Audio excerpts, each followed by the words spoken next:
From 2016 to 2023, Tucker Carlson was the face of primetime conservative America. His show on Fox News was the most watched cable news program in the US and made him one of the most influential voices on the American right. But his journey from mainstream conservative to now conspiracy theorist is anything but straightforward. It's all laid out in a new biography, Hated by All the Right People, by the journalist Jason Zengerle. And I'm very pleased to say he joins me now. Jason, hello.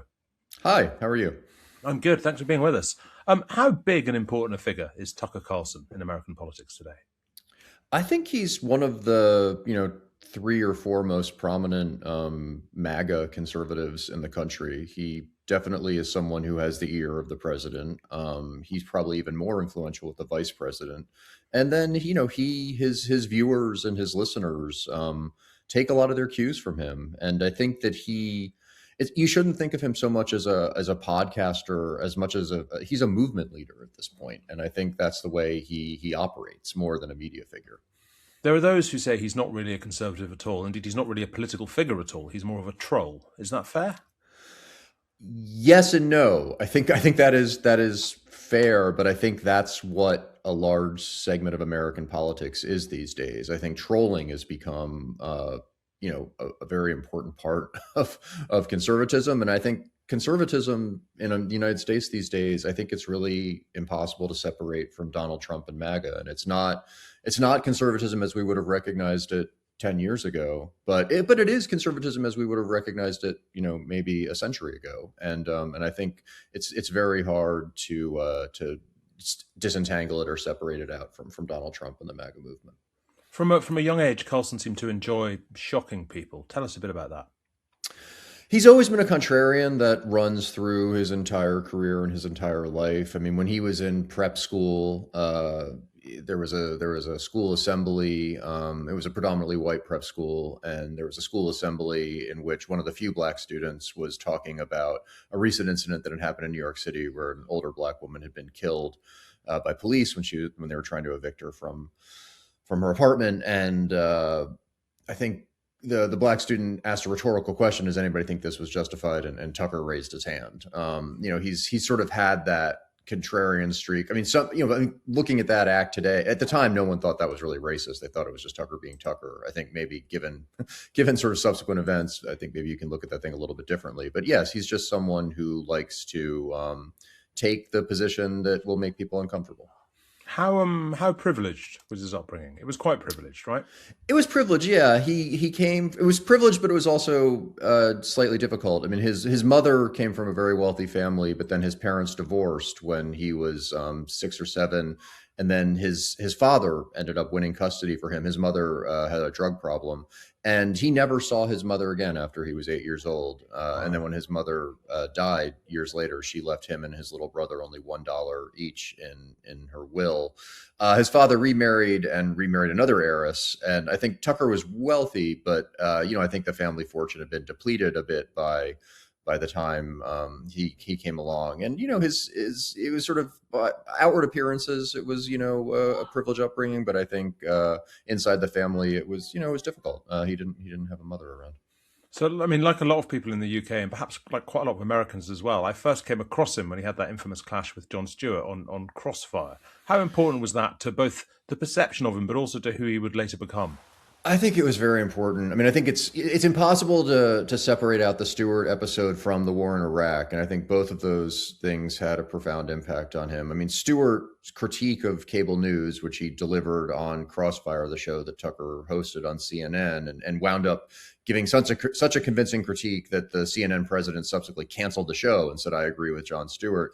Stewart's critique was, I think, informed to a good degree by the way the media covered the war in Iraq and the run up to the war in Iraq. And Tucker, as a conservative journalist, was a supporter of the war in Iraq publicly. I think he had some private doubts about it, but he pushed those aside and publicly supported it.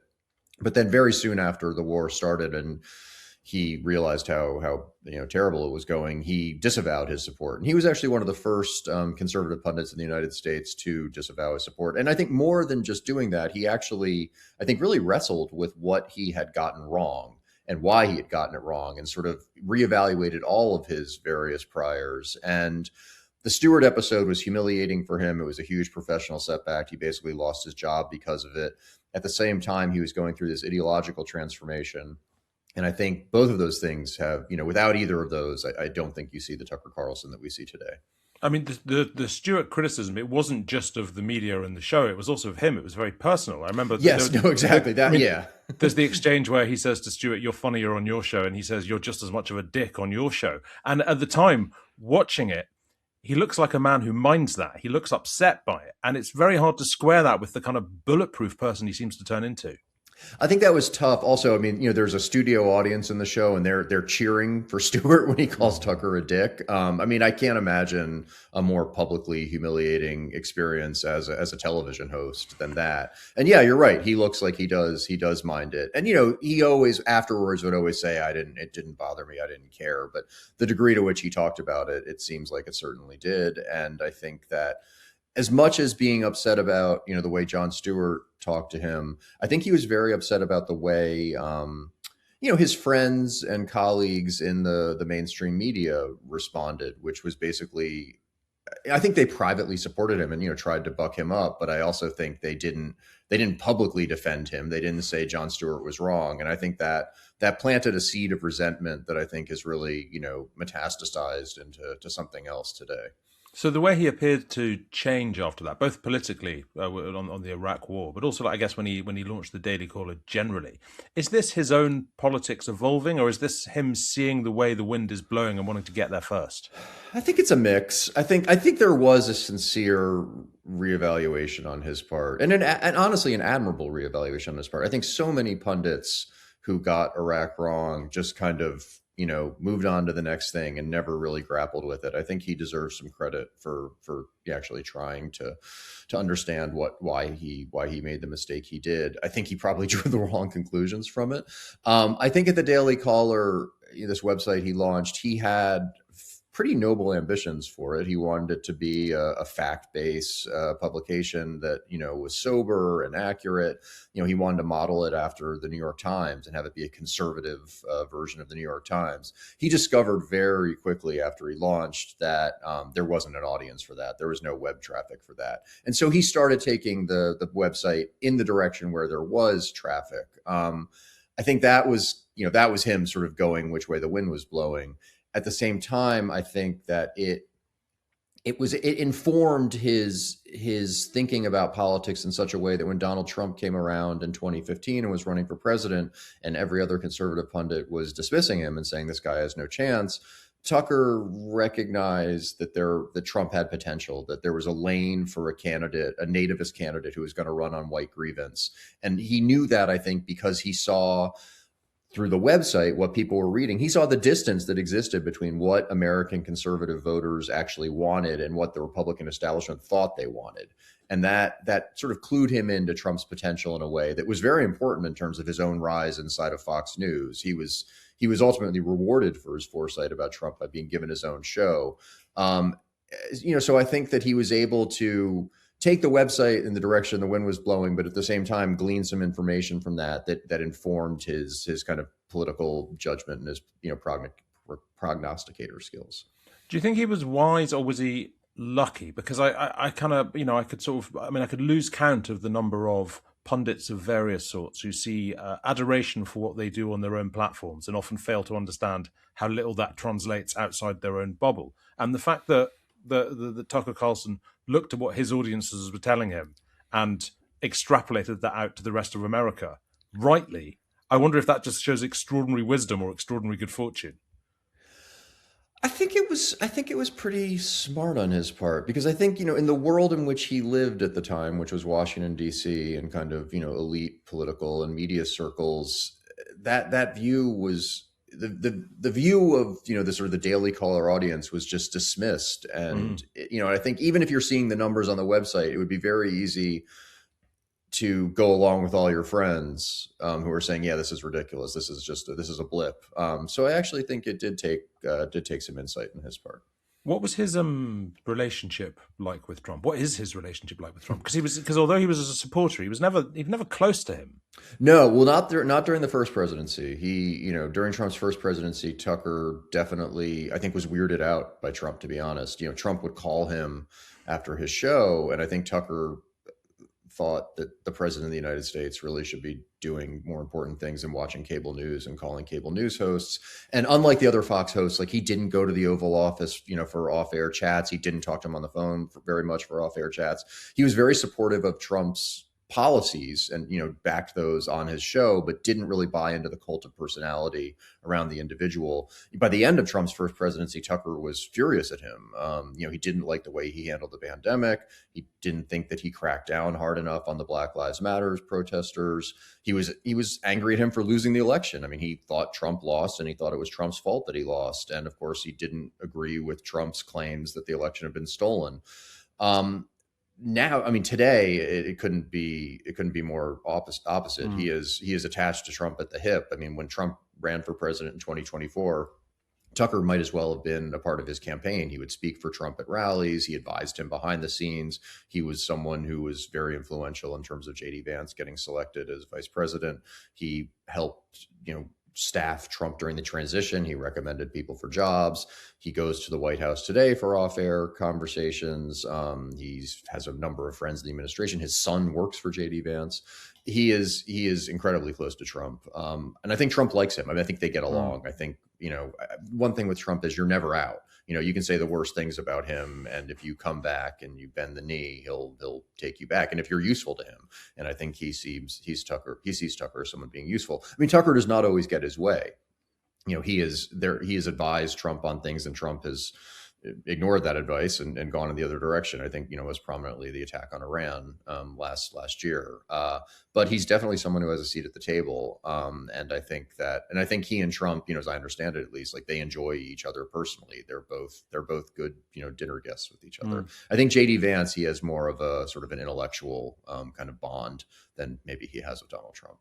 See, so I mean, up until that sort of that third phase of Tucker Carlson we were just talking about, I guess it's possible to see him as a really quite sort of pure journalistic figure, as in that he follows his beliefs even when they're against the mainstream. He seems to have a degree of even if it's slightly self-serving integrity there. He's a bit of a figure like someone like Piers Morgan in the UK. But then once he gets sacked from Fox, and he builds his own independent platform. And these days, as well as being close to Trump, close to power in a way that journalists are supposed to be skeptical of being, he's also embracing conspiracy theorists, authoritarian figures, sitting down with Putin, all that kind of stuff.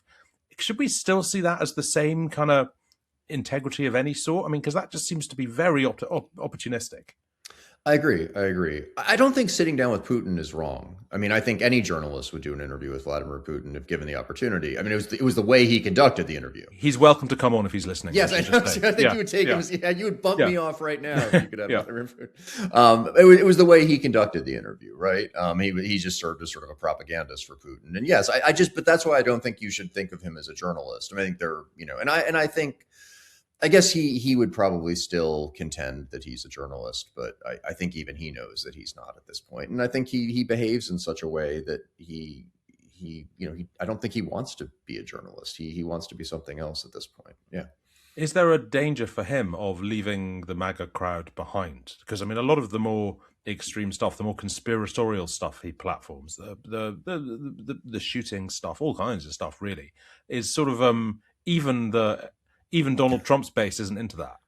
Yeah, there certainly is. But I think that he's making the calculus that they are. And I think, when you talk about sort of, going in which direction the wind is blowing, I mean, I think he's trying to stay a little bit ahead of things. And I think he's predicting that this is where things are headed. I mean, all the controversy right now, around him having Nick Fuentes and all these questions about anti-Semitism in Israel, I think a lot of that, most of it has to do with what the MAGA movement is going to be after Donald Trump leaves the stage. And I think, people like Tucker and Steve Bannon and others have a particular idea of what they want it to be.